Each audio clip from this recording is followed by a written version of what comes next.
Mic Drop.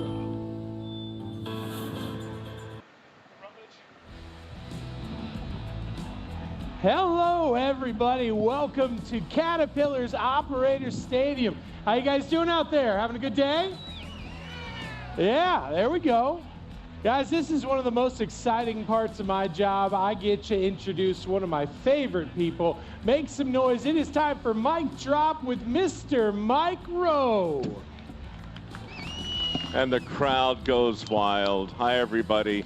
Thank you, Rutledge. What a thrill to be here again. Day 2 for me. Anyway, I'll be here all week, and my buddies at Caterpillar have invited me to take a seat right here on the main stage with the hope and the assumption that some of you might have a question you would like to pose to me. If that, in fact, is the case, I'll attempt to offer an entirely unscripted and completely honest response right here, live at ConExpo 23. So if you think you might have a question for the Dirty Jobs host, that would be me. Formulate that in your brain right now. I'm told somebody over here in finals has a microphone, and there might be an actual person with a real question. Please tell me I'm right.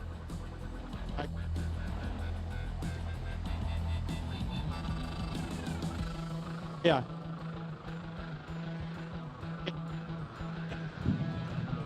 Do you hear what I hear? Not a sound, not a single word. Hey, can you hear me now? There you go. Hey, all right, we got a winner. There we go. How you been, bud? I'm living the dream, or whatever Good, this is. Good. Yeah, absolutely. It's a beautiful day. Better than the Operator Challenge yesterday. Man, if you guys weren't here for that, you missed freezing rain, whipping winds, and all manner of pain, but it was still a lot of fun. Hey, you brought up dirty jobs. You've seen a lot of industries out there. We know there's a skilled labor shortage. What's your recommendation, taking novice operators to expert operators? What do you have to share with the audience on how to adopt technologies that maybe you've seen some of the different industries and businesses do troubles with dirty jobs? Yeah, so, I mean, the tech thing is probably a little out of my pay grade, but I can tell you the skilled labor thing is, it's a real giant problem, and I seriously doubt there's anybody here who works for a company who's not currently struggling to hire people who are willing to show up early, stay late, and, you know, learn a skill that's actually in demand. Dirty Jobs was the celebration of those kinds of jobs and those kind of people, and a foundation evolved out of that show called MicroWorks that just coincidentally has my name in it. And every year we give away a couple $1 million in work ethic scholarships, and that's part of the reason I'm here this year. In fact, that scholarship program just launched again today at microworks.org. We are looking to train people, as we do every year, next generation of plumbers, steam fitters, pipe fitters, mechanics, welders, heavy equipment operators, that kind of thing. And also, too, the super cool thing about yesterday, and what CAT did that is so important, is that they really, truly shined a spotlight on the fun of operating big equipment. Yes, we were talking about features and benefits and probably selling some yellow iron along the way, but it was mostly a celebration of the best operators in the world. And to answer your question, if you want to get the skilled labor shortage corrected, at least in part, we got to celebrate the people who are great at what they do. We have to tell their stories, and we have to have a good time doing it. That's the goal of my shows, and that's why I'm here. What a fantastic question that was. I'm told that there should be another question, possibly over in this general direction, or am I mistaken? Is it back over here? It's over there. God, you could fill a book with what I don't know. Apologies. Fire away. Hey, Mike. So I would love to hear what you were most excited to see this year at ConExpo. Aside from you, you're fantastic. I've been here every 3 years since 2005, honestly, and for me, it's just very personal. I mean, there are a lot. I'm assuming some of you guys have seen a TV show called Dirty Jobs. Just real quick, somebody, right. Thank you. So, yeah, this is like Dirty Jobs on steroids. So when I come here, I get to meet people who know the show, I get to answer questions like, hey, Mike, what was your dirtiest job? And I've got plenty of answers for those. But mostly it's just a chance to rub shoulders with people who get it, you know? People who wake up early, stay late, build the world that we live in. I know there are a lot of companies here, and there's a lot of sales and a lot of transactions going on, but for my money, it's always been a celebration of work and the people who do it. So I was looking forward to doing more of that, and so far, so good. But thanks for asking. Could there be a question over here in the services area by any chance?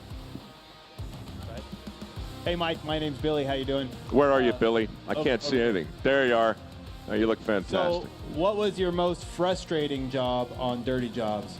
The most frustrating job on Dirty Jobs was actually shooting the show, because filming Dirty Jobs was a dirty job, right? We shot in all 50 states. Show's been on for 20 years. It doesn't get any easier. I keep getting older.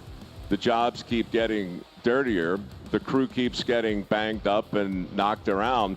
We don't cheat on Dirty Jobs, and I say that with, you know, respect to a lot of other TV shows that are very careful and very produced and very scripted, but we don't do a second take.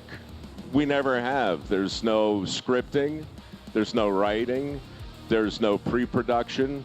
We kind of come in hot. Everybody in my crew has a camera, including me. We film everything from sunup to sundown.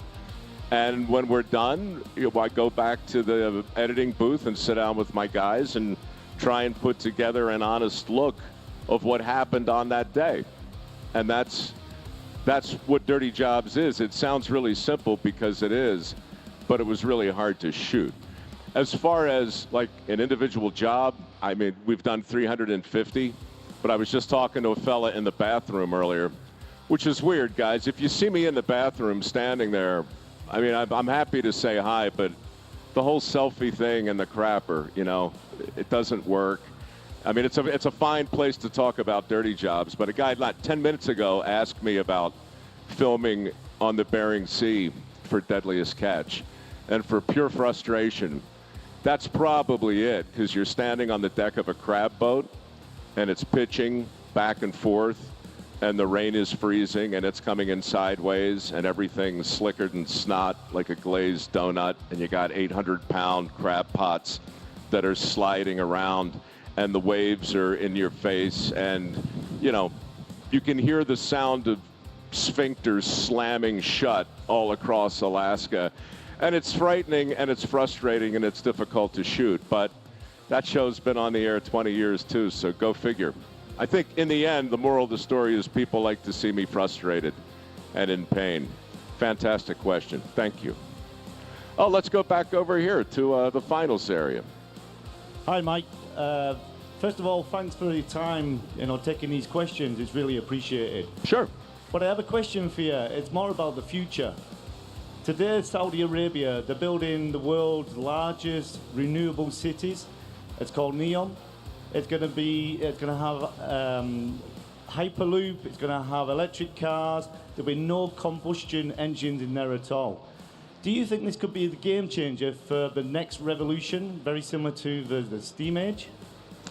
I think that question's so good, I'm going to generate some fake applause here. Thank you for that. That's what we call a mic drop.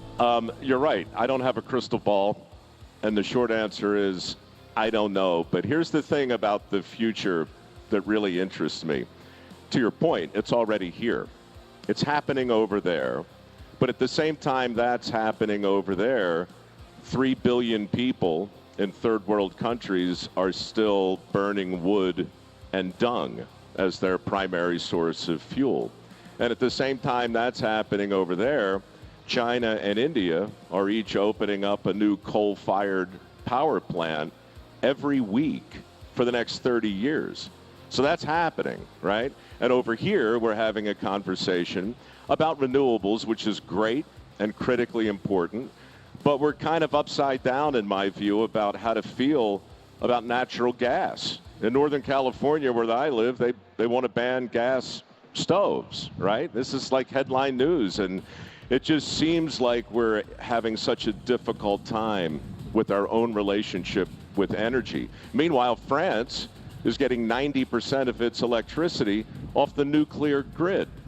So whatever the future really holds, I think we're obviously going in the right direction, but it's happening in fits and starts. And in my view, a real sensible, sustainable way to think and look at what's coming is to acknowledge what's happening right now. Not in the past or in the future, but truly right now. Because there's no more important relationship in the world, I don't think, than our relationship with energy. I mean, look around here, right? This is the grid writ large, and this is work with a capital W. And those two things coming together, whether it's in Saudi Arabia or Dar es Salaam, it's coming, whether we're ready for it or not. Thanks. As we pivot seamlessly back to sustainability for the next query.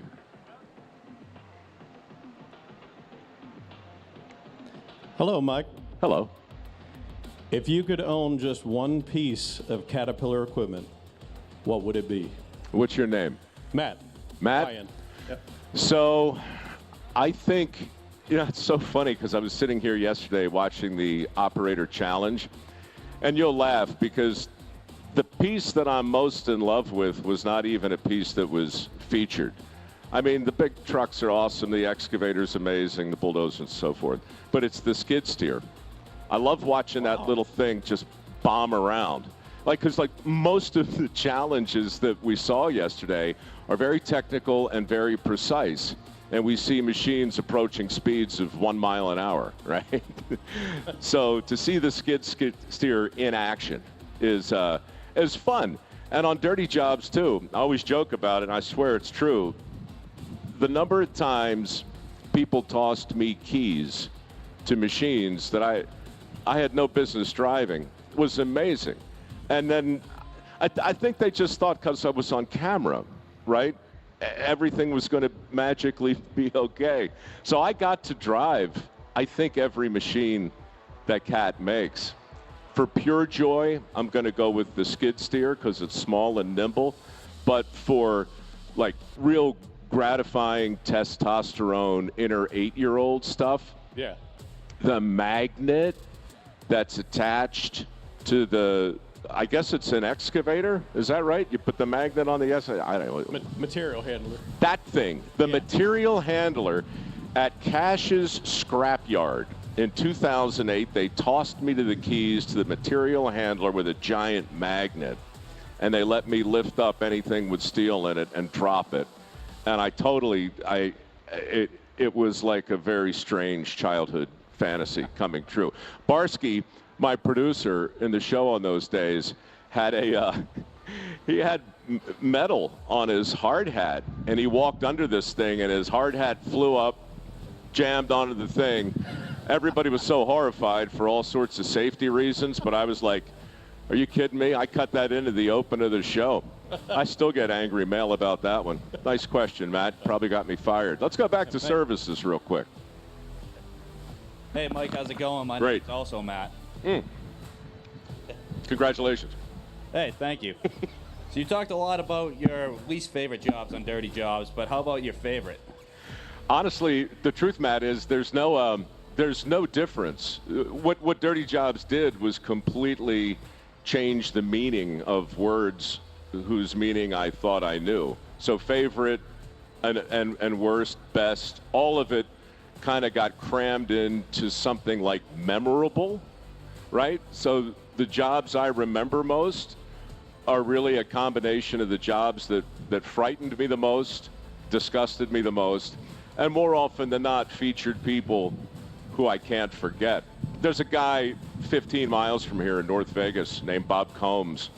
In the early days of Dirty Jobs, one of the first things we did was we came here to celebrate this pig farmer who had built this contraption in his backyard because Bob, he would drive around the strip and he would collect all of the food from the casino buffets that people hadn't eaten.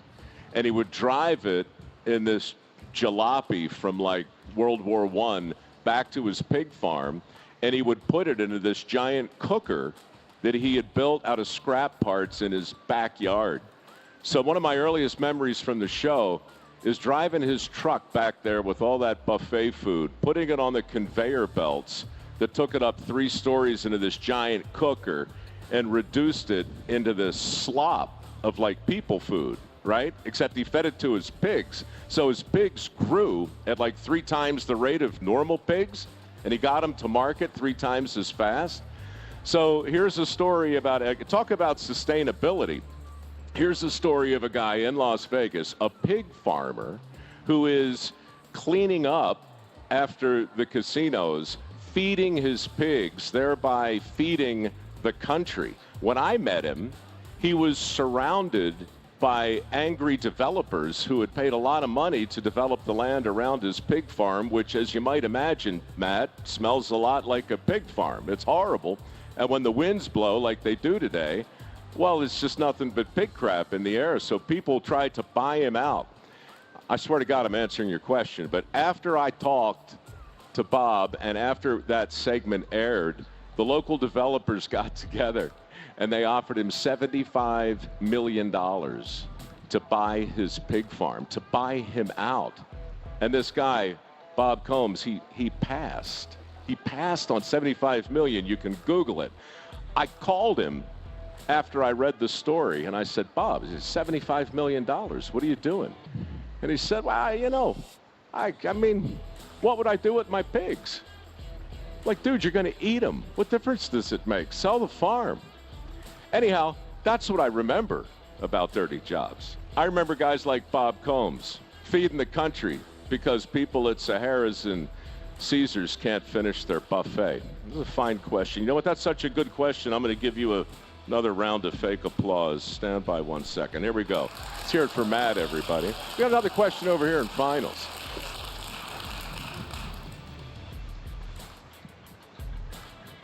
Now you could drive a truck through that hole there. What do you got? Going. Mike, Yes. Randy Olson Construction. Hey. I have 2 successful businesses in the upper Midwest, an excavation business and a portable toilet business. And we're trying to find a position for you if you'd entertain our work. And my guys have an idea where we should send you, but I'd like to give you a chance to explain where you think you should go. Well, regarding the second operation, I'd prefer a seated position, as I've assumed now. But first of all, so wait a minute, you got 2 businesses in what state? South Dakota, the middle of South Dakota. And what's the first one? Excavation, primarily. And the second one is basically sanitation. Yes, we have about 500 to 1,000 portable toilets. One of the very first things we did on the show was ride around with a guy who cleaned out the porta potties. I remember that. I thought of you every minute. Well, now it's getting a little weird, brother, but I appreciate it. No, man, that segment, I mean, in those days, Dirty Jobs was just an idea. That show, by the way, I don't know if you knew it, maybe you appreciate it. It was a tribute to my granddad. He was an electrician, only went to the 7th grade, but by the time he was 30, he was a licensed contractor in the electrical field, a plumber, a steam fitter, a pipe fitter, a welder, and he built the house I was built in without a blueprint. So Dirty Jobs was a tribute to that guy. And when he was still alive, one of the first things I wanted to do was clean porta potties, which he had done. But what happened as a result of all that, the ratings went through the roof. The network was kind of horrified because they didn't want their audience to just, fall in love with number 2. But the ratings, there was no getting around it. And so for the whole first season, thanks to guys like you, Dirty Jobs became known within Discovery Channel as a tribute to feces from every species, because we picked up all the crap imaginable from all creatures, great and small. I don't know if that's an answer to your question, but I'll never go to South Dakota again and not look you up. No, Thanks your for what answer you do. works. Your answer works for me. Thank you, sir. You're welcome. Thank you. All right, where are we headed? We're heading over there to services, it looks like. All right. Hit me. Hi, Mike. My name's Ryan. Hey, Ryan. First off, I wanted to say thank you very much for all that you do, and we appreciate everything from the bottom of our hearts, and we continue to watch more of you. You're welcome. I'd like to set a rumor straight that I've been hearing out and about. Is it true that you have a little experience in the opera field? Oh, and God. if so, would you give us a little bit of... Everywhere I go. Really?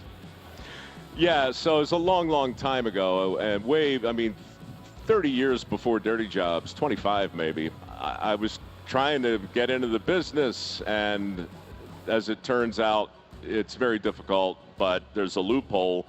If you can get into the opera, you can buy your union card and start working in the Screen Actors Guild, which is really what I wanted to do. So anyhow, I learned the shortest aria I could find, and it was in Italian. I didn't even know what the words meant, but I walked around Baltimore, Maryland with a Sony Walkman listening to this guy sing this short aria that I memorized, and then I crashed an audition for the Baltimore Opera, and I sang it, and they hired me, and to this day I'm not sure why, but to answer your question, the thing I memorized was from a Puccini aria called the Coat aria.